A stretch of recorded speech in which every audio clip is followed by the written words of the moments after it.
Hello les mamans de haut niveau, comment est-ce que vous allez? Alors moi je suis super contente de vous retrouver. Alors j'ai un peu honte, oui c'est vrai, c'est le premier épisode de l'année 2025. On peut dire que j'ai pris mon temps, mais c'était pour la bonne cause. Oui, je vous jure, c'était pour la bonne cause.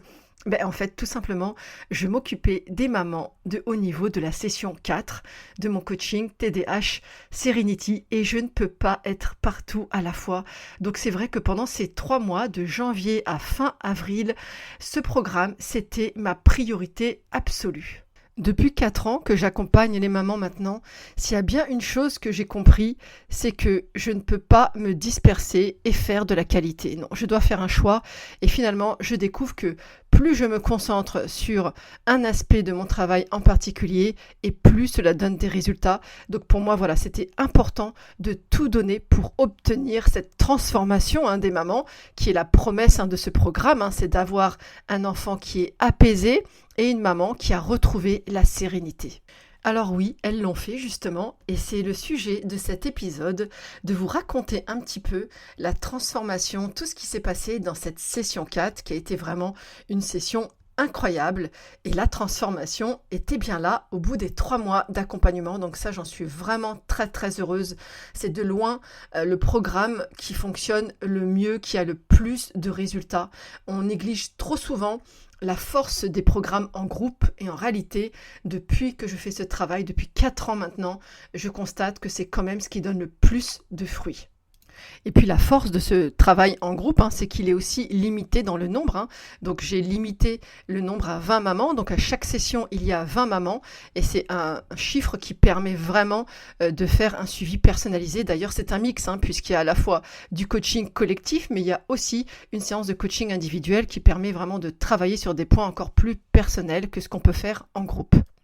Alors, ce qui a motivé ces mamans à rejoindre la session 4, c'était l'épuisement. C'est vraiment le motif qui est ressorti. L'épuisement de faire face aux troubles de leur enfant ou au comportement de leur enfant, car tous les enfants n'étaient pas diagnostiqués. Il faut savoir que c'est pas du tout une condition pour intégrer mon coaching de groupe. Donc, des mamans épuisées par ce combat quotidien avec leur enfant et aussi avec tout ce que ça implique derrière et surtout ce conflit avec le système scolaire qui est comme revenu très très souvent, c'est-à-dire cette incompréhension du système scolaire, ce jugement, cette critique, ce harcèlement. On peut parler de harcèlement du système scolaire sur les familles dont les enfants sont différents. Et ça, c'est un vrai problème que j'ai moi-même rencontré à mon époque. Malheureusement, très peu de choses ont changé depuis 20 ans. En tous les cas, des mamans fatiguées qui se sentent incomprises, qui sont dans une très grande solitude, qui sont souvent pointées du doigt même au sein de leur propre famille, le jugement extérieur, les gens qui ne comprennent pas parce qu'ils ne vivent pas cette situation avec leur propre enfant. Et puis alors un fort sentiment de culpabilité, la culpabilité de se dire mais qu'est-ce que je dois faire de travers pour en arriver là? Pourquoi je n'y arrive pas? Pourquoi est-ce que je vois d'autres mamans réussir alors que moi, je galère tellement dans mon quotidien avec cet enfant? Certaines mamans d'ailleurs m'ont fait part du fait qu'elles vivaient dans une espèce de bulle. En fait, elles n'osaient plus sortir de chez elles, avoir une vie sociale, parce que finalement c'est très très compliqué quand on est démuni comme ça, finalement d'avoir une vie comme tout le monde, j'ai envie de dire, parce que finalement tout devient problématique, d'aller chez des amis ou d'aller en restaurant ou n'importe où. Finalement tout pose problème parce qu'elles n'ont pas les outils et qu'elles sont dans cet état d'épuisement. Et plus on est épuisé, forcément, plus c'est difficile d'avoir la clarté mentale et l'énergie mentale surtout de pouvoir aider et accompagner au mieux son enfant. Ce qui est beaucoup revenu aussi, c'est la peur. La peur que l'enfant prennent des trajectoires qui ne sont pas souhaitables, bien sûr, la peur de la délinquance, la peur de la crise d'adolescence, la peur que cet enfant ne soit jamais autonome. L'autonomie, c'est quelque chose qui revient souvent dans la bouche des mamans, la peur de l'échec scolaire, la peur de la marginalisation, tout simplement, énormément de peur finalement, parce qu'on vit dans une société qui est ultra normée. Et dès que finalement on sort de cette norme, on a l'impression que finalement la réussite ne sera pas au rendez-vous, ce qui est bien sûr faux, mais ça c'est une autre histoire. En tous les cas, c'est ces peurs-là qui sont énormément revenues dans les mamans de cette session. Alors sur le profil des mamans de la session 4, la moyenne d'âge était de 40 ans. On avait une majorité de mamans qui vivent en Île-de-France, mais aussi des mamans qui sont à l'étranger, comme d'ailleurs à chaque session. Cette année, on avait 3 pays qui étaient représentés, l'Allemagne, l'Angleterre et le Sénégal. Ensuite, on avait 60% de mamans dont l'enfant était diagnostiqué. Donc, il y avait 40% de mamans avec des enfants qui présentent un ou plusieurs symptômes similaires mais sans avoir de diagnostic officiel. 90% des mamans travaillent, ont un emploi. On a aussi à chaque fois beaucoup de mamans qui sont issues des professions médicales et paramédicales, médecins, infirmières, aides-soignantes, etc. Alors la particularité aussi de cette session, c'est qu'il y avait beaucoup moins de mamans solo que dans les précédentes sessions. Et aussi, par contre, beaucoup plus de mamans dont l'enfant est médicamenté avec le méthylphénidate, vous savez, la fameuse molécule qui est donnée aux enfants qui ont un TDAH. Donc ça, c'est un point qui me fait énormément plaisir. C'était pas du tout le cas dans les 3 précédentes sessions, mais ça prouve que mon message passe. C'est-à-dire que le traitement ne traite absolument rien. Il ne fait que suspendre les symptômes le temps de la prise et ne traite absolument pas les problèmes de fond qui existent dans la problématique du TDAH. Et c'est comme ça que beaucoup de familles se retrouvent dans de grandes difficultés, notamment au moment de l'adolescence. Moi, j'ai énormément d'appels au secours par des parents qui ont fait confiance uniquement au traitement sans prendre aucune mesure à côté et qui finalement se retrouvent dans de graves difficultés parce qu'à l'adolescence, c'est beaucoup plus compliqué d'imposer un traitement à un enfant qui n'est plus un enfant justement. Et du coup, cet enfant n'a plus rien pour le tenir, puisqu'on n'a pas travaillé sur le fonctionnement de son cerveau, sur la gestion des émotions, sur l'hygiène de vie, etc., sur tout ce que j'apprends dans ce programme. Donc là, je suis contente, le message passe, et dans cette session, il y avait vraiment une grosse partie de mamans dont l'enfant était médicamenté, ce qui prouve aussi que, bien sûr, elles ont compris que c'est une prise en charge globale qui est nécessaire, et en aucun cas, un traitement ne donne une solution de fond au problème du TDAH. Alors la moyenne d'âge des enfants était environ de 10 ans. Donc des enfants un peu âgés, c'est pour cette session. C'était pas forcément le cas précédemment. On avait 8 mamans d'adolescents sur les 20 participantes, donc avec des enfants âgés d'au moins 13 ans. La majorité des mamans ont des prises en charge pluridisciplinaires à l'extérieur, que ce soit neurologue, pédopsychiatre, psychologue, neuropsy, ergo, tout ce qui peut exister, orthophoniste, etc., enfin tous ces métiers autour qui peuvent effectivement apporter une plus-value à l'enfant. Mais par contre, rien pour elle. Ça, c'est ce qui est ressorti vraiment, c'est que on a mis plein de choses en place pour notre enfant. Par contre, nous, les mamans, on s'est totalement oubliés et c'est ce qui fait qu'on arrive dans cet état d'épuisement total. D'ailleurs, 89% des mamans ont déclaré ne jamais prendre de temps pour elles. Vous imaginez 56% des mamans vivaient très mal le trouble ou la singularité de leur enfant. Ça, c'est quelque chose aussi qui est prégnant. C'est cette difficulté d'accepter que son enfant a une différence parce qu'il y a ce jugement extérieur qui renvoie un regard négatif et qui finalement font ressentir à ces mamans une espèce de honte et finalement elles se disent, comme m'a dit une maman, pourquoi moi quoi ? Pourquoi ça tombe sur moi ? Par contre, comme à chaque fois, des mamans hyper informées sur le sujet du TDAH, c'est des mamans qui se sont énormément renseignées depuis plusieurs années très souvent et qui finalement sont noyées aussi par ce trop-plein d'informations, puis malheureusement aussi par le fait qu'il y ait de plus en plus d'offres faites par des gens qui n'ont aucune expérience, aucune expertise. Le TDAH est devenu un sujet à la mode, donc maintenant tout le monde s'invente une expertise en TDAH et ça c'est malheureux parce qu'effectivement c'est difficile pour les mamans de se diriger vers les bonnes personnes. Alors une fois dans le programme, les mamans accèdent en fin de compte à une sorte d'univers sécurisé et bienveillant où finalement chacune a sa place. Et ça, c'était hyper important pour elles. C'est vrai qu'on a un programme qui est extrêmement riche et complet. Donc il y a 8 séances de coaching collectif, il y a une séance de coaching individuel, il y a 6 ateliers donc 4 ateliers faits par des experts, dont une enseignante, une sophrologue, une experte en parentalité et une experte en organisation, donc sur des thématiques très intéressantes qui permettent de compléter mon travail et mon approche. Et puis il y avait aussi 2 autres ateliers faits par moi-même, donc un atelier batch cooking pour apprendre aux mamans justement à mieux s'organiser et à offrir des repas sains qui vont être hyper importants pour le cerveau de leur enfant, mais aussi pour le leur et puis celle de leur conjoint. Et puis, il y avait un atelier ado, spécial ado, parce que l'adolescence, c'est encore un sujet particulier. Et donc ça, c'était hyper intéressant, même pour les mamans qui n'avaient pas d'ado, parce que justement, elles m'ont dit, ça nous a permis de nous projeter, d'avoir les armes, et du coup, on n'a plus peur de l'adolescence. Donc ça, vraiment, déjà, de enlever une peur, c'est vraiment quelque chose qui libère de la charge mentale aux mamans. Ensuite, on a un groupe WhatsApp quotidien. C'est pour ça que pendant 3 mois, vraiment, je suis concentrée sur ce groupe pour que chaque question puisse trouver une réponse. Et ça, c'était hyper important. Toutes les mamans m'ont dit, on s'est senti encadré, on s'est senti entouré.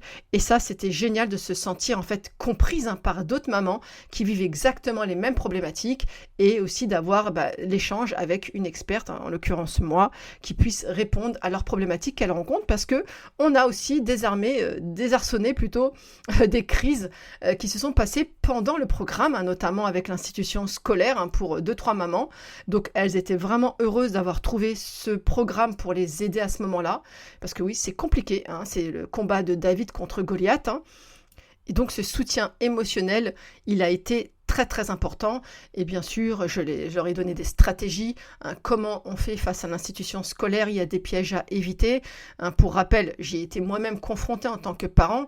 Et puis, j'y ai travaillé aussi de l'autre côté, à la direction d'un établissement scolaire. Donc malheureusement, je suis aussi très très bien placée, enfin malheureusement ou heureusement, je suis aussi très très bien placée pour savoir ce qui s'y passe de l'autre côté. Et puis donc, on a cette formation, la formation TDAH Serenity, qui est offerte aux mamans qui font ce coaching, qui est donc une formation extrêmement complète. Et en fin de compte, chaque session de coaching va venir les faire travailler sur un pilier qui a été vu dans cette formation. Donc ça permet vraiment aux mamans de passer à l'action. D'ailleurs, j'avais une maman qui avait acheté la formation, mais qui m'avait dit, Sabrina, seule, je ne suis pas parvenue à passer à l'action. Et c'est pour ça qu'après, j'ai intégré ton coaching. Et là, c'était génial parce que avec l'aide de ton accompagnement et du groupe, j'ai enfin mis en pratique tout ce qui était dans la formation. Alors, il faut savoir que ce programme est aussi à mon image, c'est-à-dire que pendant le coaching, les coachings collectifs ou individuels et pendant les échanges aussi qu'on a sur ce groupe WhatsApp, vous savez que voilà, j'ai une façon de dire les choses qui est très cash, c'est ma façon d'être et je ne sais pas faire autrement. Donc voilà, je dis les choses et c'est vrai que les mamans qui viennent à moi, c'est des mamans qui acceptent aussi cela. Je ne suis pas du tout là pour les caresser dans le sens du poil parce que sinon ça n'aurait aucun intérêt et c'est ce qui va faire que justement petit à petit il va y avoir une vraie transformation. C'est hyper important parce que il faut d'abord changer soi-même pour obtenir le changement que l'on veut voir chez les autres, que ce soit chez notre enfant, chez notre conjoint, chez n'importe qui. Le changement commence toujours par soi. Et c'est là-dessus qu'on travaille ensemble avec des outils de coaching. Alors, petite parenthèse, moi, je suis donc naturopathe certifiée. Par contre, je ne suis pas coach certifié. Mais il se trouve que dans le cadre de mon parcours professionnel, j'ai fait en quelque sorte du coaching, on va dire, de terrain, puisque moi j'ai travaillé 10 ans dans l'administration pénitentiaire et j'ai énormément travaillé avec des psychologues, avec des psychiatres. Je me suis formée aussi à la psychologie, à la psychiatrie. Et il se trouve aussi que mon mari est coach de vie, donc j'ai pu utiliser aussi tous les outils qu'il avait lui à sa disposition dans sa formation. Et donc finalement, c'est aussi ce qui fait la richesse de mon travail et sa singularité. Donc là-dessus, je ne peux pas être copiée, même si malheureusement, il y a beaucoup de copieurs et de copieuses notamment. Mais en tous les cas, c'est une approche très singulière et je pense aussi que ma personnalité y apporte beaucoup parce que je ne lâche rien et les mamans, je ne les lâche pas pendant 3 mois. Donc à travers ces 3 mois, on va travailler sur les 3 piliers essentiel pour changer la vie d'un enfant TDAH et changer la vie aussi de sa maman. C'est Premièrement, le bien-être de la maman. Ça, pour moi, c'est quelque chose qui est fondamental. J'ai moi-même fait un burn-out parental et c'est à ce moment-là que j'ai compris que, en fin de compte, j'étais la pièce maîtresse qui s'était oubliée dans cette histoire-là. Le bien-être de la maman, c'est fondamental. C'est le fameux module 2 dont parlent souvent les mamans. Un module qui touche énormément, qui est très, très impactant. Et donc, on travaille d'abord sur la maman dans ce programme. Donc, ça va venir secouer un peu, on va pas se mentir. Ça va venir remettre en question plein de choses. C'est très, très profond. Et puis ensuite, on peut commencer à travailler sur les outils de la naturopathie au service du cerveau TDAH de l'enfant. Parce que oui, c'est un fonctionnement neurologique spécifique et il faut des outils spécifiques.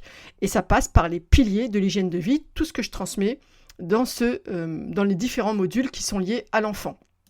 Ensuite, une fois que les mamans ont réussi à poser les conditions optimales de cette hygiène de vie pour l'enfant TDAH, poser toutes les conditions de fond pour que son cerveau puisse fonctionner de la meilleure des façons, ensuite on passe à la posture éducative, puisque je suis formée à la méthode Barclay, qui est une méthode spécifique américaine qui permet vraiment d'avoir la posture la plus adaptée à la singularité de son enfant, parce que l'idée c'est ça, oui, c'est que c'est à nous, adultes, de s'adapter à un enfant dont le cerveau fonctionne d'une certaine manière et surtout dont le cerveau est immature puisque c'est un enfant. Donc dans cette partie sur la guidance parentale, les mamans ont des outils très concrets qu'elles vont pouvoir tester à la maison, etc. Et donc ça c'est top parce que vraiment ça leur donne un guide. C'est ce que toutes les mamans me disent. Sabrina, ce qui est génial, c'est qu'on n'a plus qu'à suivre et on arrête de se poser 10 000 questions. Alors après 3 mois de ce coaching intense et vraiment bouleversant aussi sur le plan humain, les résultats sont là. On a fait le bilan à la fin du mois d'avril avec les mamans. Et ce qui ressort, c'est vraiment, j'ai retrouvé la sérénité. Je vous cite, « Je ne culpabilise plus. Je sais où aller maintenant. Mon enfant ne fait plus de crise. J'ai repris du plaisir à être maman. » Tout le monde dans le foyer en a profité. Et ça, vraiment, c'est ce qui ressort, c'est que à chaque fois, c'est un programme qui va aider finalement tout le foyer, toute la cellule familiale, à aller mieux, parce que la maman, évidemment, c'est le pilier de ce foyer. Et donc, une maman qui va bien, c'est finalement ça va rayonner sur l'ensemble des membres de ce foyer. Alors je lis par exemple le témoignage de Fanfan qui nous a dit « J'ai compris énormément de choses grâce à ce coaching. Les conseils et outils proposés sont simples, concrets et facilement applicables à condition de passer à l'action.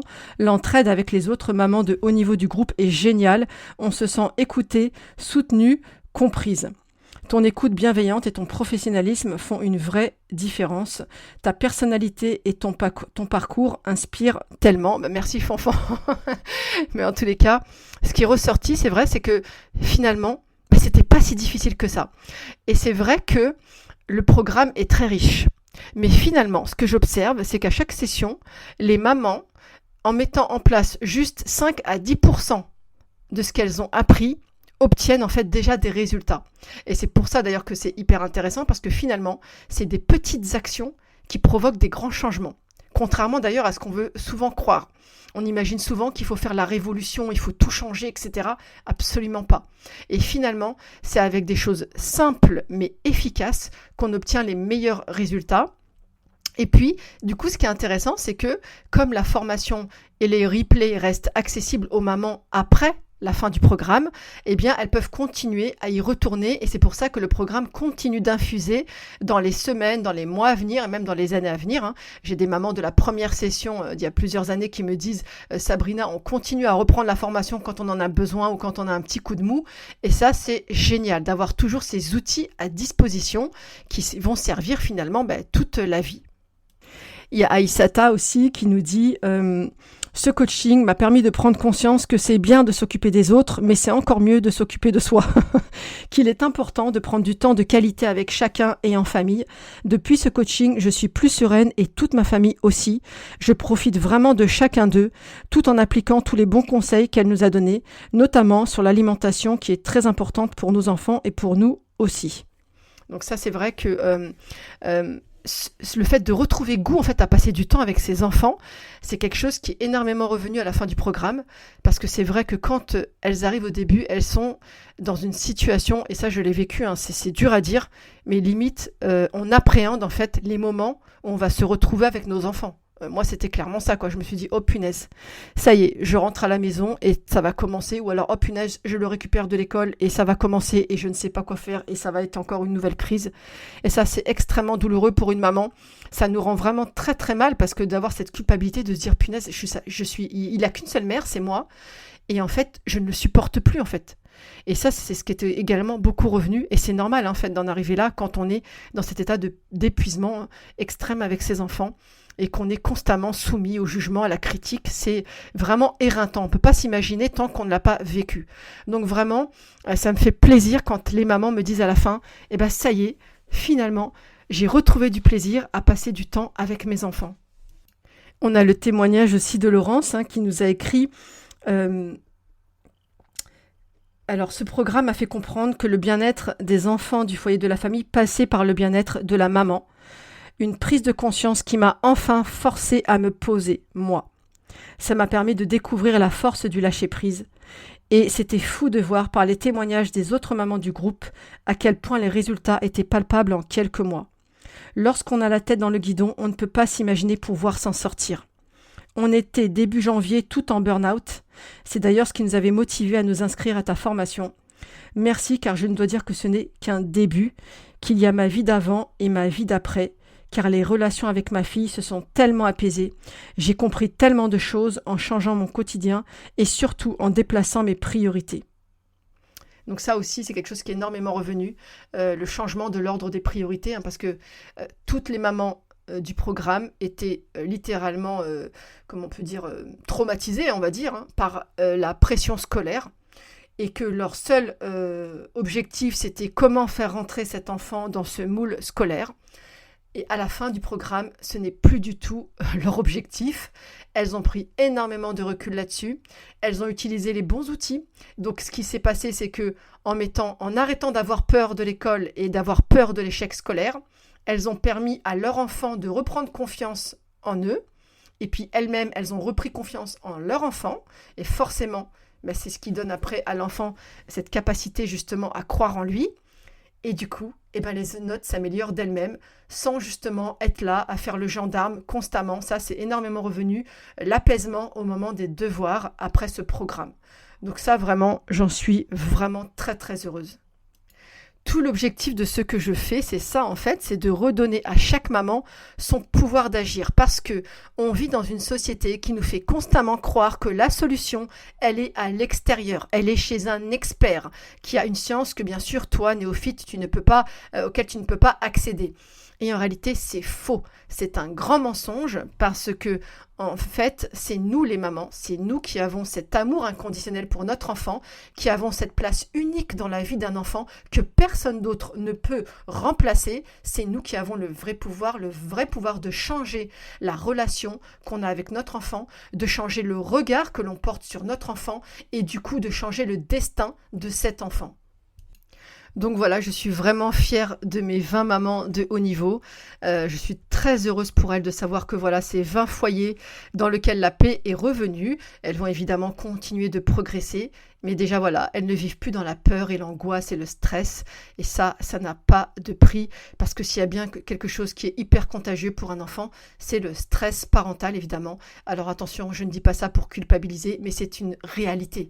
Il faut quand même regarder la réalité en face. Parce que maintenant, notamment sur les réseaux, on est dans ce mood où, attention, il ne faut pas froisser les mamans, il ne faut pas trop leur dire des vérités parce que sinon on les culpabilise. Non, moi je ne culpabilise aucune maman. Par contre, je les responsabilise. Et ça, c'est important parce qu'on ne peut pas dire oui, non, mais c'est la faute, t'as pas de chance, finalement, il s'en sortira pas, etc. Non, il y a des choses à faire et ça passe par les adultes, d'accord ? C'est les adultes qui ont un cerveau mature qui vont pouvoir, en fait, montrer le chemin, montrer la voie à un enfant, lui, bien sûr, est en construction et donc n'a pas les outils cérébraux pour avancer seul dans cette difficulté. Donc le rôle pour moi des parents de manière générale et de la maman, il est central. Ensuite, j'ai oublié de préciser, il y a aussi une séance de coaching qui est réservée au papa. Et ça, c'est vraiment quelque chose qui a été très très beau à voir parce que vraiment, j'ai été surprise à quel point les papas ont pris la parole et à quel point finalement les papas se sentent impliqués et investis. Et vraiment, les mamans m'ont dit, Sabrina, cette séance, elle a vraiment changé énormément de choses dans mon couple parce qu'avant, c'était toujours moi qui devais tirer monsieur et voilà, essayer de le faire rentrer dans le wagon. Mais quand ils nous entendent ce genre de choses dit par toi, par quelqu'un d'extérieur, eh bien ça prend une autre dimension. Et donc ça m'a fait plaisir, c'est que cette séance des papas, elle permet ensuite justement aux papas de prendre aussi leurs responsabilités et de devenir un soutien pour leur compagne. Et je remercie d'ailleurs les mamans de la session 1 parce que c'est elles qui m'avaient suggéré de faire une séance dédiée au papa. Et c'est vrai que cette séance rencontre à chaque fois un très grand succès et permet vraiment de déverrouiller des difficultés qu'on peut avoir dans le couple parce qu'il faut reconnaître que très souvent, il y a un gros déni du papa qui souvent est justement celui qui est concerné par le TDAH. On sait que c'est un trouble héréditaire à plus de 70%, mais que évidemment c'est toujours compliqué quand on n'a pas été soit diagnostiqué et pas pris en charge en tant qu'enfant soi-même à l'âge adulte de se dire non mais attends, moi j'ai fait 100, je vois pas pourquoi le petit il se débrouillerait pas tout seul quoi finalement. Alors que non en fait, c'est justement parce que nous on a traîné des boulets qu'il va falloir éviter à nos enfants de faire de même.